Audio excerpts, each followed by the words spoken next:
নমস্কাৰ। সদৌ অসম মইনা পাৰিজাতৰ অষ্টাদশ দ্বিবাৰ্ষিক ৰাজ্যিক শিশু সমাৰোহ তথা মহাৰজত জয়ন্তী বৰ্ষৰ সামৰণি অনুষ্ঠান গোলাঘাট জিলা মইনা পাৰিজাতৰ সৌজন্যত পুৰা বাংলা সমন্বয় ক্ষেত্ৰত অনুষ্ঠিত হ'ব।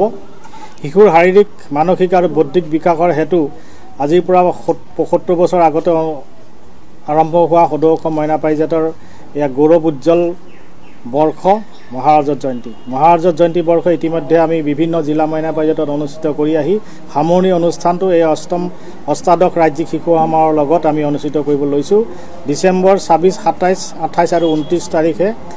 গতিকে এই সমন্বয় ক্ষেত্ৰত অনুষ্ঠিত হ'বলগীয়া অসমৰ ২৩খন জিলা মইনা পাৰিজাতৰ প্ৰায় ৫,০০০ মইনা চেমনীয়া পৰিচালক পৰিচালিকাত অংশগ্ৰহণ কৰিব। আমি আশা ৰাখিছোঁ গোলাঘাটবাসী শিশুপ্ৰেমী ৰাইজৰ সহযোগত এই সমন্বয় ক্ষেত্ৰত মইনাসকলৰ এই সৰ্বাংগ সুন্দৰ অনুষ্ঠানটোত যি সাংস্কৃতিক সাহিত্যিক ক্ৰীড়া আজি বিভিন্ন দিশত তেওঁলোকৰ প্ৰতিভাসমূহ উজ্বলি উঠিব।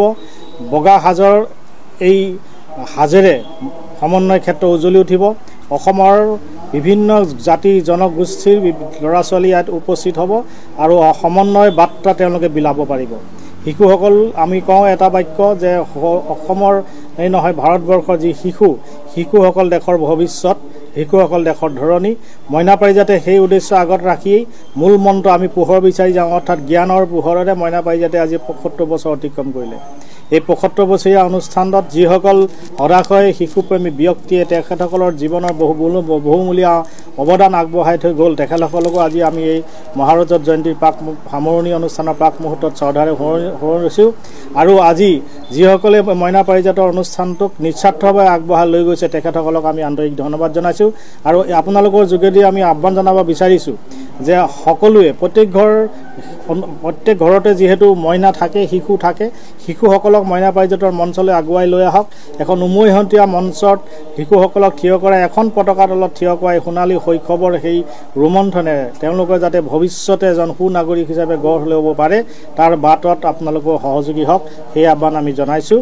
অসমৰ এই বাতাবৰণ আমাৰ বাবে যদিও অনুকূল নহয়, তথাপি আমি অসমৰ মানুহৰ মন মগজুত কিছু দুখ বেদনাৰে ভৰি আছে। আমি সেই দুখ বেদনাৰ মাজতো এই সমাৰোহখনি আৰু মহাৰজত জয়ন্তী বৰ্ষ আমি উদযাপন কৰিব লাগিব শিশুসকলৰ বিকাশৰ স্বাৰ্থত, তেওঁলোকৰ শাৰীৰিক মানসিক আৰু বৌদ্ধিক বিকাশৰ স্বাৰ্থত। সেয়েহে আহক আমি সকলোৱে এই মহাৰজত জয়ন্তী বৰ্ষৰ সামৰণি অনুষ্ঠানত আমি অংশগ্ৰহণ কৰোঁ।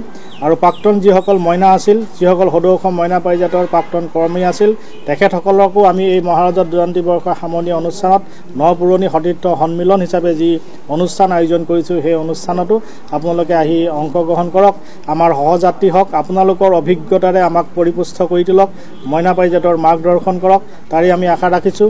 এই মইনা পাৰিজাতৰ এই মহাৰজত জয়ন্তী বৰ্ষৰ পিছত যাতে মইনা পাৰিজাতে অধিক ত্বৰান্বিত হয়, মইনা পাৰিজাতে সকলো জাতি জনগোষ্ঠী অসমৰ চুকে কোণে গাঁওসমূহত বিয়পি পৰক। অসমৰ জাতীয় অনুষ্ঠান ইতিমধ্যে ৰূপায়িত হৈছে শিশুসকলৰ এটা জাতীয় অনুষ্ঠান বুলি আমি অনুভৱ কৰোঁ। আৰু এই জাতীয় অনুষ্ঠানটোক আপোনালোকে লালন পালন কৰি আগুৱাই লৈ যাওক, যাতে অসমৰ শিশুসকলে সঠিক বাটেৰে আগবাঢ়ি এখন সুস্থ সবল সমাজ গঢ়িব পাৰে।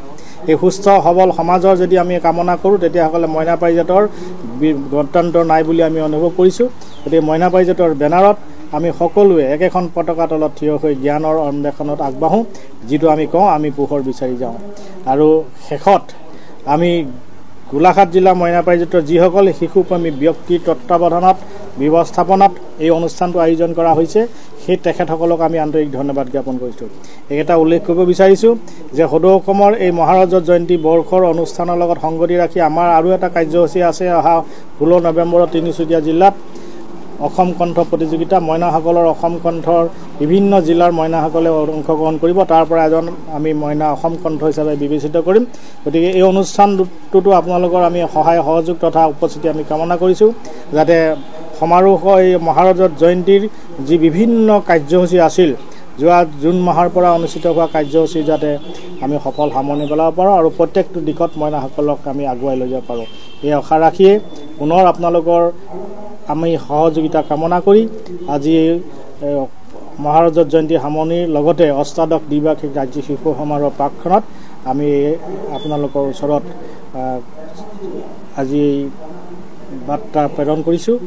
আহক আমি সকলোৱে শিশুসকলৰ বাবে গঠিত এই জাতীয় অনুষ্ঠানটোৰ সহযোগী হওঁ। ধন্যবাদ।